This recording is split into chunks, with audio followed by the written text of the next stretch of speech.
think the industry's in the middle of a reboot, and I think it's rebooting at the right time because there's a lot more technology vendors. This is a constantly evolving industry, so there's always something new.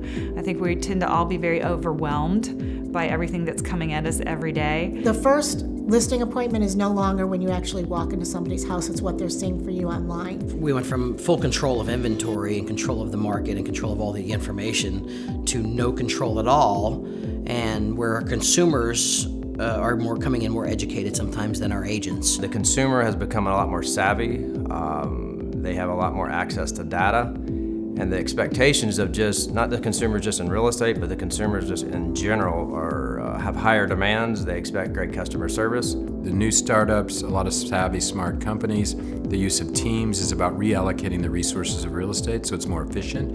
And I also think as technology begins to get smarter and smarter about real estate, that the best and the brightest will survive and those that aren't really qualified will disappear. We're very used to working independently, being our own person, and in some ways the culture of real estate promotes that as an independent contractor.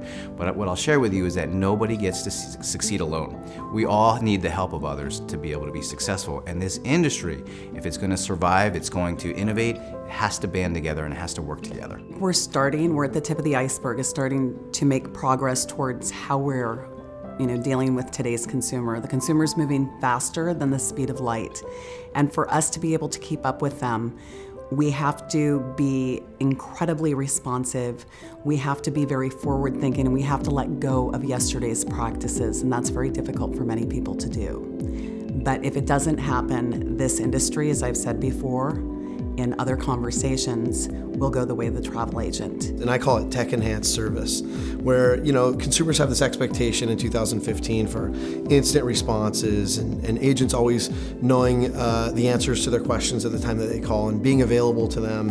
And also this expectation that the agent already has all the right tools in place or using the best services they can to assist their customers. I mean, in only 15 years, it's an entirely different conversation.